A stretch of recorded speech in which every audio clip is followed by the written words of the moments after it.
I welcome you all in this class. Topic for discussion in this class is education as an essential element of human resource development. So let us discuss about education as an essential element of human resource development. Human resources को develop करने के लिए बहुत तरह की facilities की आवश्यकता होती है, जिसमें हाउसिंग है, सैनिटेशन है, drainage, safe drinking water, hospitals, power supply वगैरह वगैरह बहुत तरह की सुविधाएं चाहिए। लेकिन उसमें सबसे इम्पॉर्टेंट क्या है? एजुकेशन। एजुकेशन ह्यूमन रिसोर्स को डेवलप करने में बहुत बड़ा योगदान देती है। ये किसी भी देश में इकोनॉमिक और सोशल चेंजेस लाने में सबसे बड़ा रोल प्ले करती है। ये समाज को मॉडर्न बनाने में और मॉडर्न टेक्नोलॉजी को डेवलप करने में, लोगों के लिविंग स्टैंडर्ड्स को इन्हेंस करने में बहुत ही इम्पॉर्टेंट रोल प्ले करती है। So let us understand what is the meaning of education. Education implies the process of teaching, training and learning. मतलब एजुकेशन एक ऐसा प्रोसेस है जिसमें तीन चीज़ें होती हैं: टीचिंग, ट्रेनिंग एंड लर्निंग। और स्पेशली ये तीन एक्टिविटीज़ कहाँ होती हैं? Schools, colleges, universities, professional degree colleges etcetera. Education से नॉलेज बढ़ती है और स्किल्स डेवलप होती है। सो अगर हम इंडिया की बात करें तो हमारे यहाँ जो एजुकेशन सिस्टम है उसमें कंपैरेटिवली अपने ही देश की अगर हम पहले की स्थिति के साथ बात करें तो उसमें काफ़ी सारा सुधार आया है। हमारे देश में जो लिटरेसी रेट है वो भी बढ़ा है, एजुकेशनल फैसिलिटीज़ भी बढ़ी हैं। लेकिन इन सब के बावजूद अगर हम अपने देश के एजुकेशन स्टैंडर्ड्स को या सिस्टम को डेवलप्ड नेशंस के साथ कंपेयर करें तो हम उनसे बहुत पीछे हैं। अगर हम सेंसस 2011 के हिसाब से बात करें तो लगभग 74% जो हमारी पॉपुलेशन थी वो लिटरेट थी। यहाँ पर वर्ड यूज़ हो रहा लिटरेट, तो लिटरेट में और एजुकेटेड में डिफरेंस है, इसको हम आगे चल के डिस्कस करेंगे। जबकि बाकी जो दुनिया की जो डेवलप्ड इकोनॉमीज़ हैं उसमें ये लिटरेसी रेट जो है वो 90 से 95% के बीच में है। तो इस तरह हम कह सकते हैं कि इंडिया में ये बहुत ज़्यादा इनकरेजिंग नहीं है। नाउ लेट अस अंडरस्टैंड कि एजुकेशन और जो लिटरेसी है इसमें क्या फ़र्क होता है। तो बहुत सारे लोग इसका मतलब एक ही समझ लेते हैं कि एजुकेशन और जो लिटरेट है उसका शायद एक ही मतलब होता होगा, लेकिन ऐसा नहीं है। Education is a much wider concept than literacy. Education literacy से काफ़ी बड़ा एक कॉन्सेप्ट है। Literacy just refer to ability to read and write. If someone is able to read and write, we can say that he or she is literate.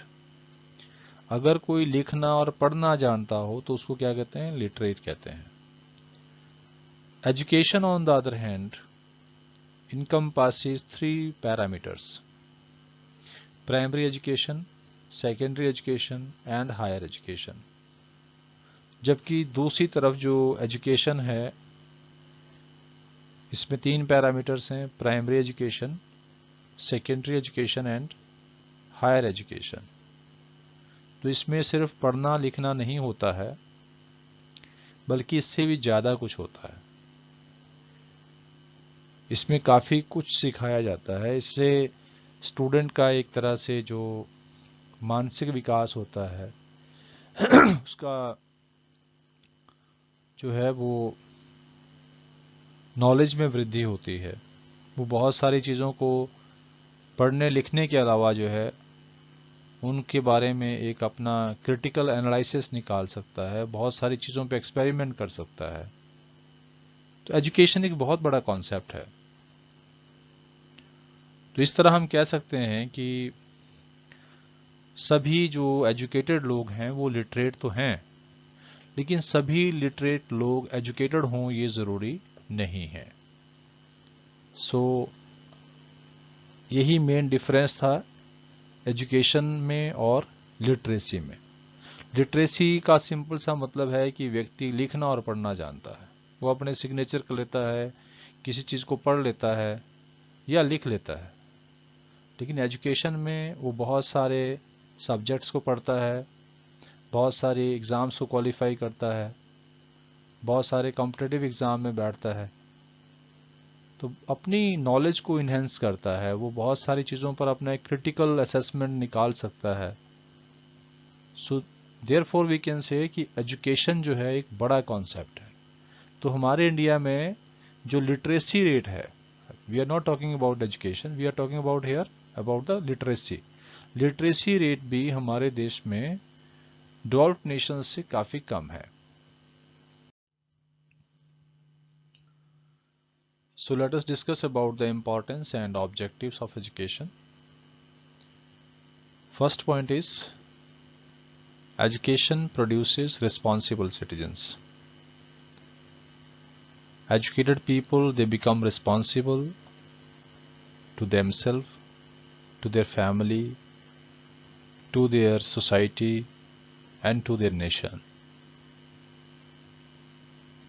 So we can say कि education से responsible citizen, जिम्मेदार नागरिक जो अपनी जिम्मेदारी समझते हों,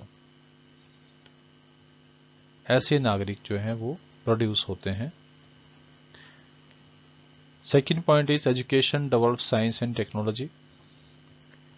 इससे साइंस एंड टेक्नोलॉजी का विकास होता है और साइंस एंड टेक्नोलॉजी के इम्प्रूव होने से इंसान के जीवन में बहुत सारे फंडामेंटल चेंजेस आती हैं। इनोवेटिव टेक्नोलॉजी जो है उसकी डेवलपमेंट होती है जो इंसान की लाइफ को पॉजिटिवली इम्पैक्ट करती है। Next is it facilitates use of resources in the country. तो लोग अगर एजुकेटेड होंगे तो उनके पास कितने रिसोर्सेज हैं, उनके देश के पास कितने रिसोर्सेज हैं, किस तरह उनका इस्तेमाल करना है, किस तरह उनको जुडिशियसली यूज़ करना है, कितना यूज़ करना है, कितना यूज़ नहीं करना है, उसके बारे में वो ज़्यादा अवेयर होते हैं बाकी लोगों से। Next is education expends mental horizon of the people. Education से लोगों का मानसिक विकास भी होता है, उनमें बहुत सारी चेंजेस आती हैं, उससे लोगों में एक्सेप्टेंस ऑफ डिफरेंट कल्चर्स बढ़ता है, डिफरेंट काइंड ऑफ पीपल का एक्सेप्टेंस बढ़ता है। लोगों का जो मेंटल हॉरिजन होता है वो ब्रॉड होता है, लोग ब्रॉड माइंडेड हो जाते हैं। एजुकेशन से लोग बहुत सारे जो ऑर्थोडॉक्स थॉट्स हैं या जो बैकवर्ड ट्रेडिशनल इंस्टीट्यूशंस हैं उससे लोग बाहर निकलकर एक मॉडर्न सोसाइटी जो है वो बनाते हैं। तो इस तरह हम कह सकते हैं कि education expends mental horizon of the people. Next point is education helps in economic development through greater participation of people in the process of growth and development.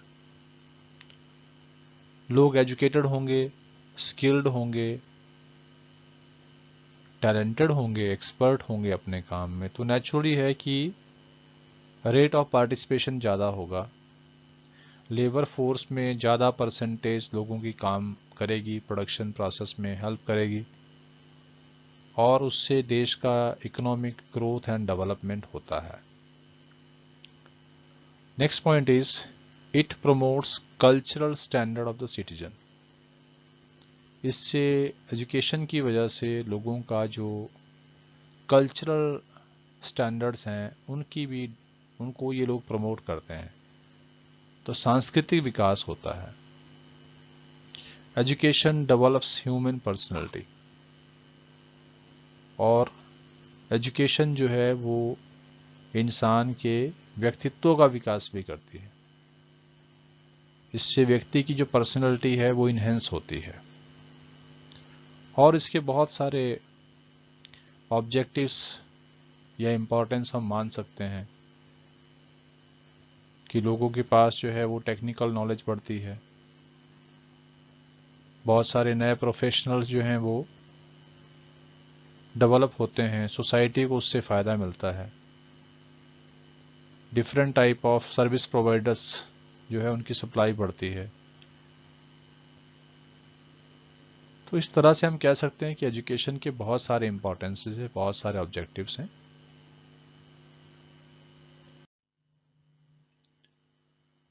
So the next point is need for government intervention in education and health sectors।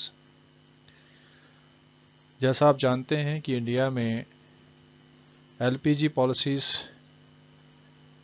मतलब new economic policy के implement होने के बाद health sector में और education sector में बहुत ज़्यादा निवेश हुआ है। बहुत सारे एजुकेशनल इंस्टीट्यूशंस खोले गए हैं, बहुत सारे हॉस्पिटल्स भी खोले गए हैं, लेकिन इसके बावजूद भी गवर्नमेंट को एजुकेशन एंड हेल्थ सेक्टर में इंटरवेंशन करना पड़ता है, गवर्नमेंट को अपना रोल प्ले करना पड़ता है। इसके क्या कारण है, क्यों सरकार को खुद ये जिम्मेवारी निभानी पड़ती है? आज आप देखते हैं हमारे देश की एजुकेशन सिस्टम का एक बहुत बड़ा हिस्सा अभी भी सरकारी क्षेत्र में है। हेल्थ सेक्टर की जो सर्विसेज हैं वो भी बहुत सारी सर्विसेज, या यूं कह लीजिए कि मेजॉरिटी ऑफ सर्विसेज जो हैं, या हेल्थ सेक्टर का एक बड़ा हिस्सा सर्विस प्रोवाइडर के रूप में गवर्नमेंट के पास है। इसके क्या कारण है कि गवर्नमेंट को लीडिंग रोल आज भी प्ले करना पड़ रहा है, क्योंकि एजुकेशन और हेल्थ ये दोनों ही एक तरह से बेसिक नीड्स ऑफ लाइफ हैं, और बेसिक नीड हर किसी इंसान की होती है। और हमारे देश में आज जो हैव्स एंड हैव नॉट्स के बीच में गैप है वो डे बाय डे बड़ा है। न्यू इकोनॉमिक पॉलिसी के इम्प्लीमेंट होने के बाद वो और ज़्यादा बढ़ गया है। तो हमारे देश में एक तरह से यूँ कह लीजिए कि अनइक्वल डिस्ट्रीब्यूशन ऑफ इनकम बहुत ज़्यादा है। सोसाइटी का बहुत बड़ा सेगमेंट ऐसा है जिसके पास नेशनल इनकम का बहुत थोड़ा हिस्सा है, और पूरी पॉपुलेशन में से बहुत थोड़ी ऐसी पॉपुलेशन है जिसके पास नेशनल इनकम का बहुत बड़ा हिस्सा है। तो डिस्ट्रीब्यूशन ऑफ इनकम इक्विटेबल नहीं है। अब चाहे एजुकेशन फैसिलिटीज़ हैं या हेल्थ केयर सर्विसेज हैं, वो सबकी ज़रूरत है, लेकिन अगर मान लीजिए मोर देन 50% जो पॉपुलेशन है वो उसको प्राइवेट सेक्टर से अवेल नहीं कर सकती, या उतनी हाई कॉस्ट वो नहीं पे कर सकती, तो फिर कहाँ जाएंगे अगर सरकार उसको प्रोवाइड नहीं करेगी? कहाँ पर गरीब लोगों के बच्चे पढ़ेंगे, कहाँ पर वो लोग अपना ट्रीटमेंट करवाएंगे? इसलिए सरकार को जो है वो एजुकेशन एंड हेल्थ सेक्टर की जो जिम्मेवारी है वो खुद ही निभानी पड़ती है, या एक बड़ा रोल उसमें आज भी सरकार को प्ले करना पड़ रहा है। और उसके कारण क्या है? पहला कारण है कि इन दोनों ही सेक्टर्स में ह्यूज इन्वेस्टमेंट की आवश्यकता होती है। जो इनके लिए इंफ्रास्ट्रक्चर तैयार करना होता है, बिल्डिंग्स हैं, इक्विपमेंट्स हैं, जो भी इसमें चाहिए इन चीज़ों को तैयार करने के लिए, उस पर बहुत बड़ा खर्चा करना पड़ता है सरकार को। और इसके साथ ही एक फिक्स्ड एक्सपेंडिचर भी रहता है इसका हर महीने, जैसे स्टाफ की सैलरीज देनी है तो करोड़ों रुपए का बजट जो है वो रहता है। दूसरी बात है कि क्योंकि ज़्यादातर लोग जो पुअर हैं तो वो हाई प्राइस पर जो है वो इन चीज़ों को अवेल नहीं कर सकते, ना ही वो महंगी एजुकेशन को प्राप्त कर सकते हैं, ना ही वो महंगा जो ट्रीटमेंट है उसको वो अफोर्ड कर सकते हैं। इसलिए सरकारी क्षेत्र में ही इन सर्विसेज को प्रोवाइड करना पड़ता है। और जैसा आप जानते हैं कि प्राइवेट सेक्टर का इन्वेस्टमेंट करने का जो मोटिव होता है वो होता है प्रॉफिट मैक्सिमाइजेशन। वो उसी सेक्टर में इन्वेस्टमेंट करता है जहां से उसको प्रॉफिट मैक्सिमम मिले।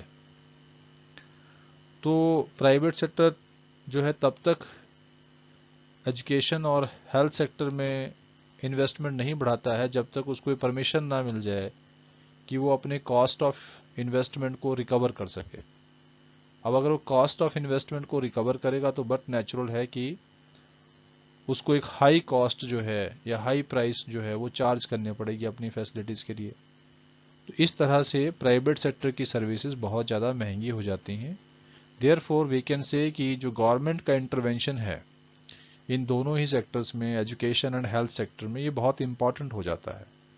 सरकार को इस इंटरवेंशन को करना बहुत ज़रूरी है, क्योंकि मान लीजिए अगर सरकार इन सेक्टर्स से हट जाती है या अपनी जिम्मेवारी ना ले तो फिर तो आधे से ज़्यादा जनसंख्या का ना तो सही से ट्रीटमेंट होगा और ना ही उनको सही से एजुकेशन मिलेगी। Then how the human resource would be developed, तो फिर मानवीय पूंजी का विकास कैसे होगा। इसलिए बहुत ज़रूरी है कि सरकार जो है इन दोनों सेक्टर्स पर बहुत ज़्यादा फोकस करे।